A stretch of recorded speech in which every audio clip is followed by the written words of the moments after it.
redirect examination, questions on matters not dealt with during the cross-examination may be allowed by the court in its discretion. 7a. Sec. 8. Re-cross-examination.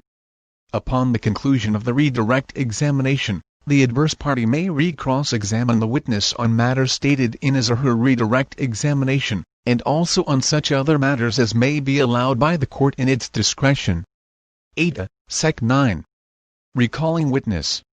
After the examination of a witness by both sides has been concluded, the witness cannot be recalled without leave of the court.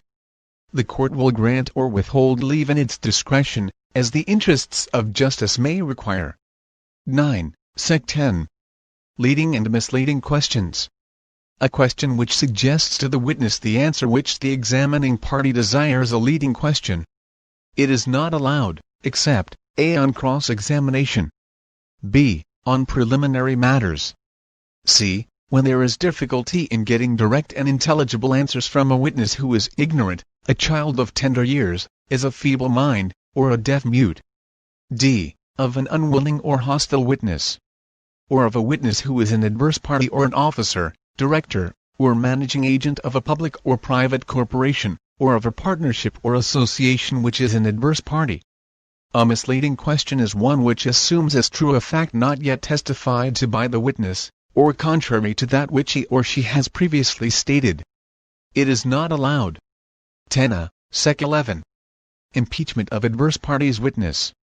A witness may be impeached by the party against whom he or she was called, by contradictory evidence, by evidence that his or her general reputation for truth, honesty, or integrity is bad, or by evidence that he or she has made at other times statements inconsistent with his or her present testimony, but not by evidence of particular wrongful acts, except that it may be shown by the examination of the witness, or record of the judgment, that he or she has been convicted of an offense.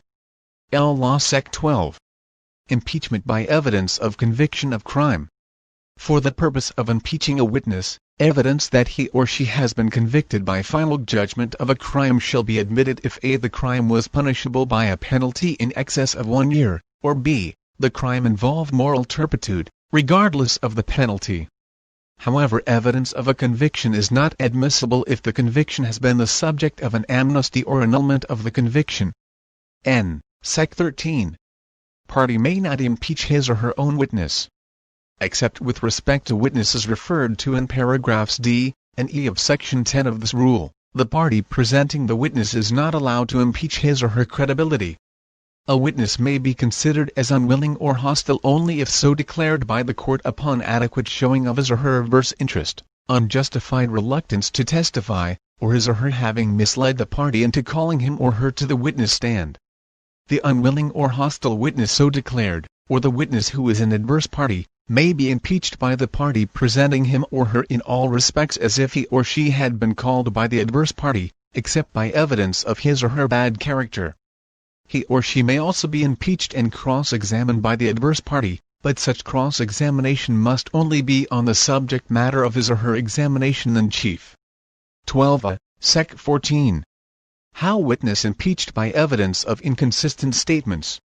Before a witness can be impeached by evidence that he or she has made at other times statements inconsistent with his or her present testimony, the statements must be related to him or her with the circumstances of the times and places and the persons present, and he or she must be asked whether he or she made such statements, and if so, allowed to explain them.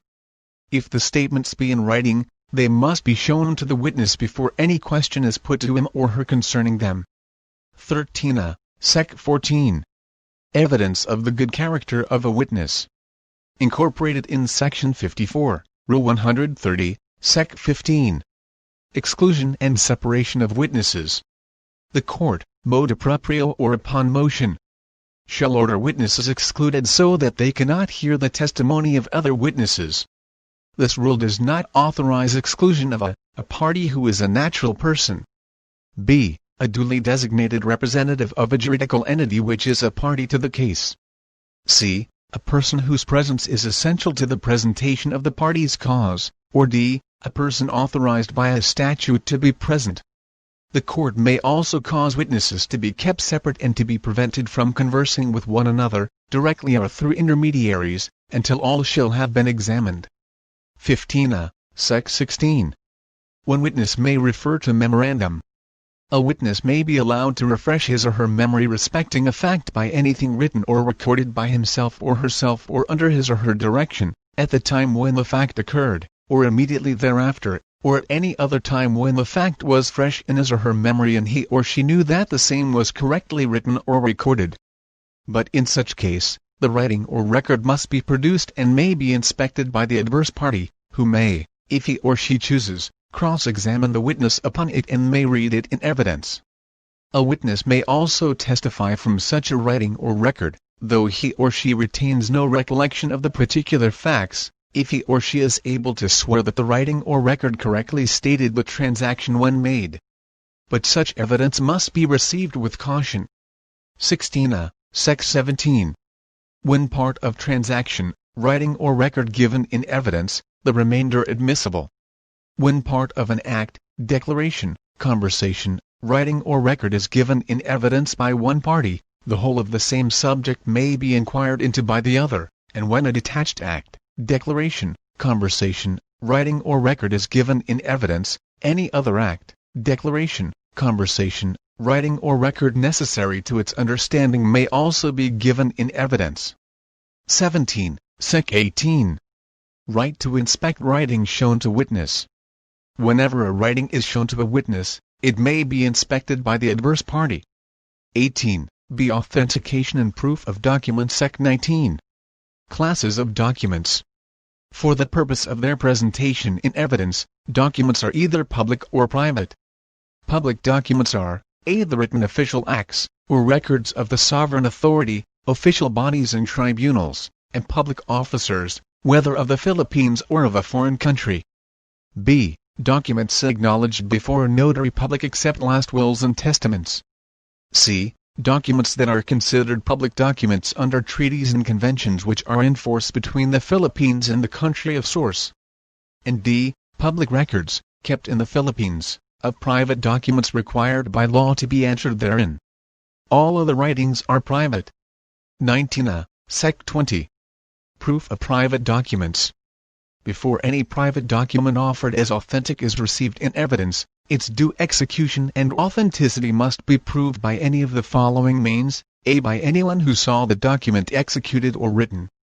b. by evidence of the genuineness of the signature or handwriting of the maker. Or c. by other evidence showing its due execution and authenticity.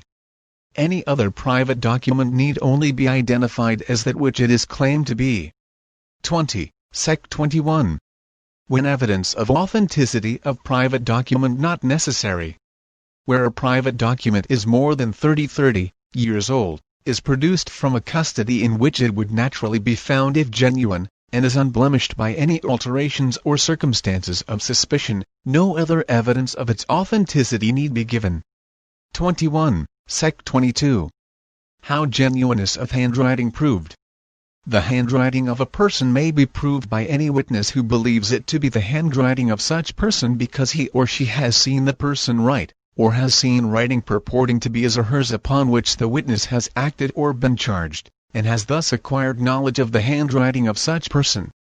Evidence respecting the handwriting may also be given by a comparison, made by the witness or the court, with writings admitted or treated as genuine by the party against whom the evidence is offered, or proved to be genuine to the satisfaction of the judge. 22. Sec. 23. Public documents as evidence. Documents consisting of entries in public records made in the performance of a duty by a public officer are prima facie evidence of the facts therein stated.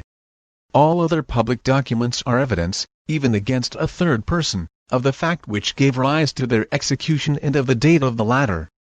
23. Sec. 24. Proof of official record. The record of public documents referred to in paragraph A of section 19, when admissible for any purpose, may be evidenced by an official publication thereof or by a copy attested by the officer having the legal custody of the record, or by his or her deputy, and accompanied, if the record is not kept in the Philippines, with a certificate that such officer has the custody.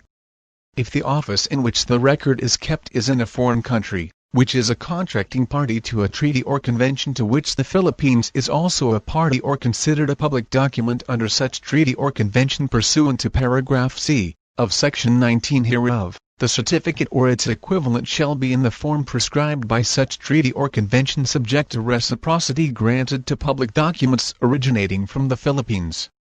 For documents originating from a foreign country which is not a contracting party to a treaty or convention referred to in the next preceding sentence, the certificate may be made by a secretary of the embassy or legation, consul general, consul, vice-consul, or consular agent or by any officer in the foreign service of the Philippines stationed in the foreign country in which the record is kept, and authenticated by the seal of his or her office.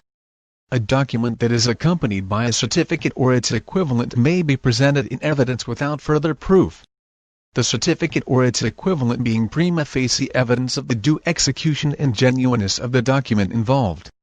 The certificate shall not be required when a treaty or convention between a foreign country and the Philippines has abolished the requirement, or has exempted the document itself from this formality. 24 Sect 25. What attestation of copy must state.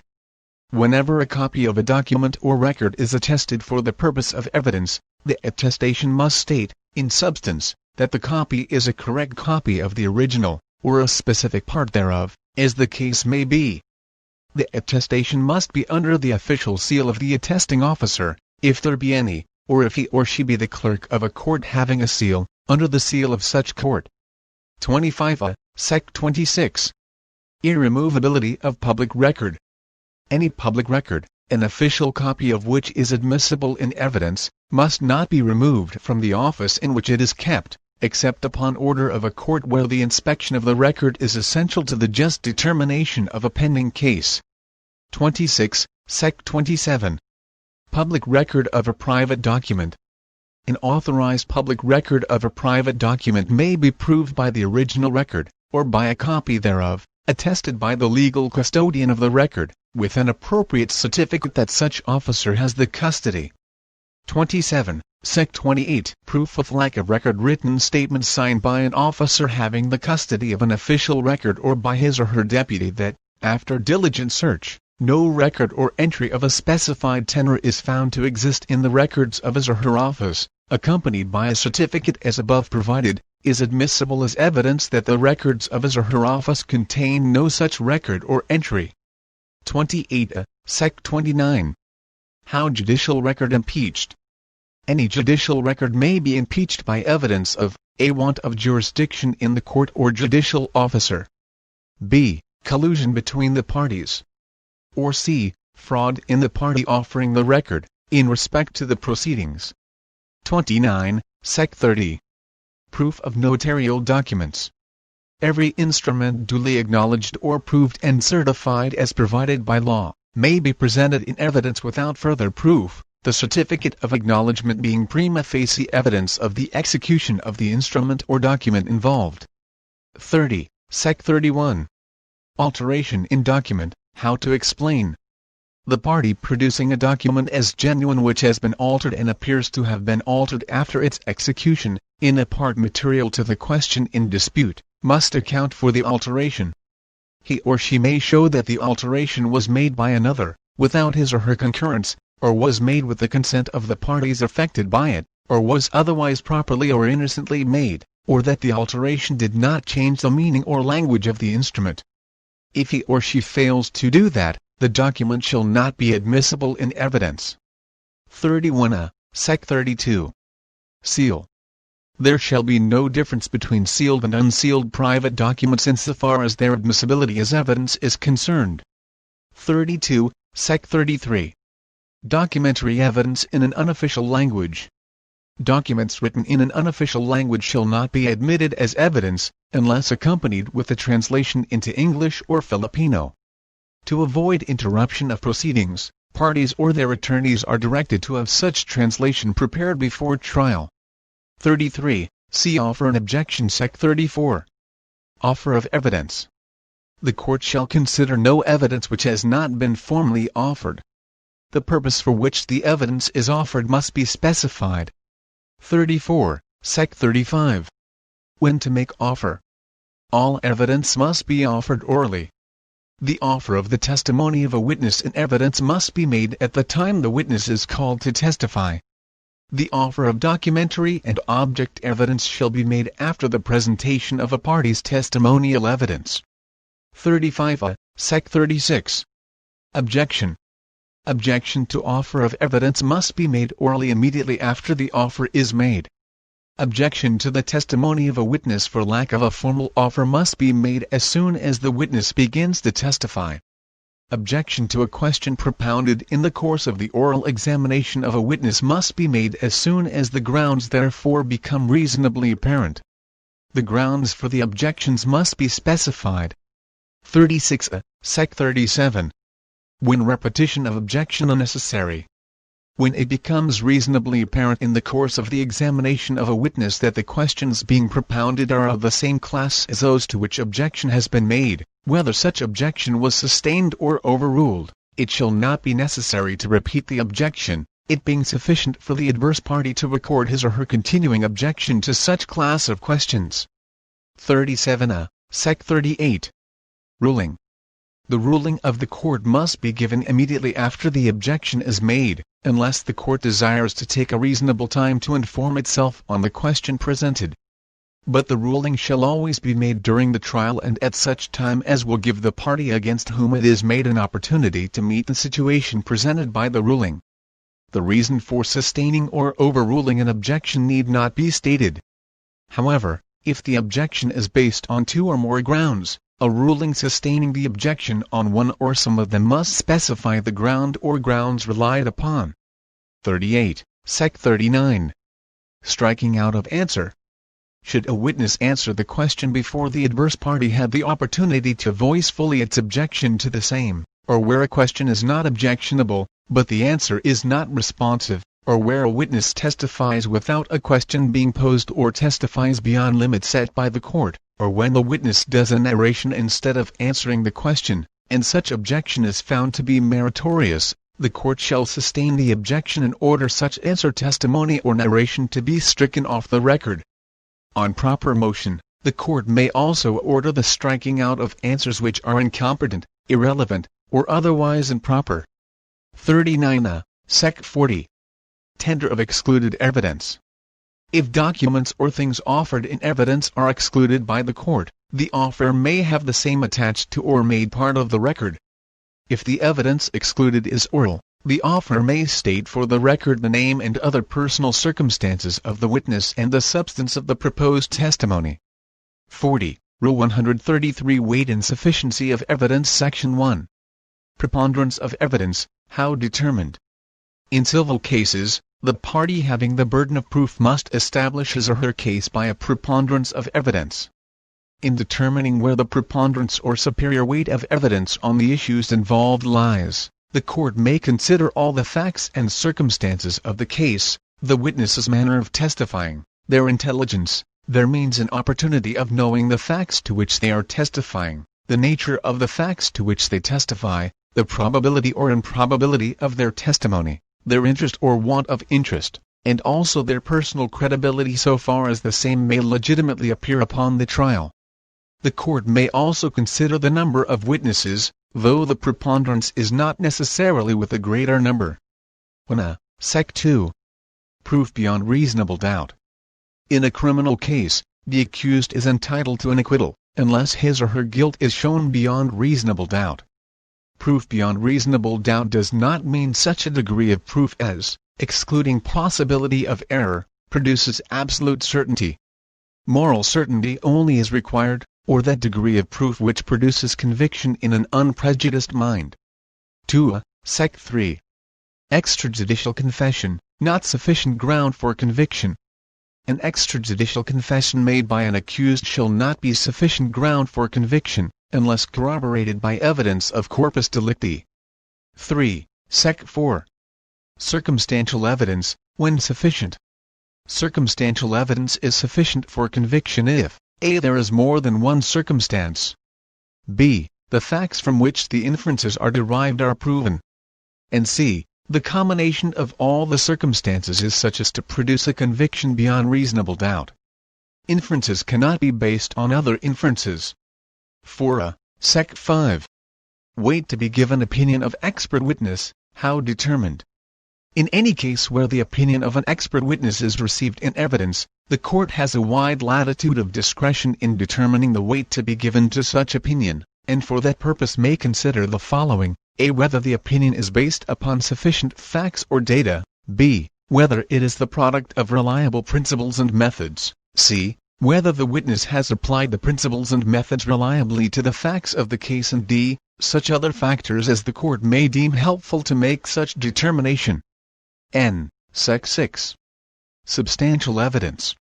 In cases filed before administrative or quasi-judicial bodies, a fact may be deemed established if it is supported by substantial evidence, or that amount of relevant evidence which a reasonable mind might accept as adequate to justify a conclusion. 5. Sect 7. Power of the court to stop further evidence. The court may stop the introduction of further testimony upon any particular point when the evidence upon it is already so full that more witnesses to the same point cannot be reasonably expected to be additionally persuasive. This power shall be exercised with caution. 6. Sect 8. Evidence on motion. When a motion is based on facts not appearing of record, the court may hear the matter on affidavits or depositions presented by the respective parties, but the court may direct that the matter be heard wholly or partly on oral testimony or depositions. 7. Among the sources we used are the compilation made by Delight by Rodbait Laydot and Hector Celis, University of San Jose Reclados. We also utilized as reference the reviewer of UP Law Center. Many thanks for listening. Please share this with others, write about it on social media, or leave a rating and review if you have enjoyed this episode and would like to help support this podcast. You can follow me on YouTube at Thelawrequisites. Thanks again, and next time, I will see you. See you in our next review.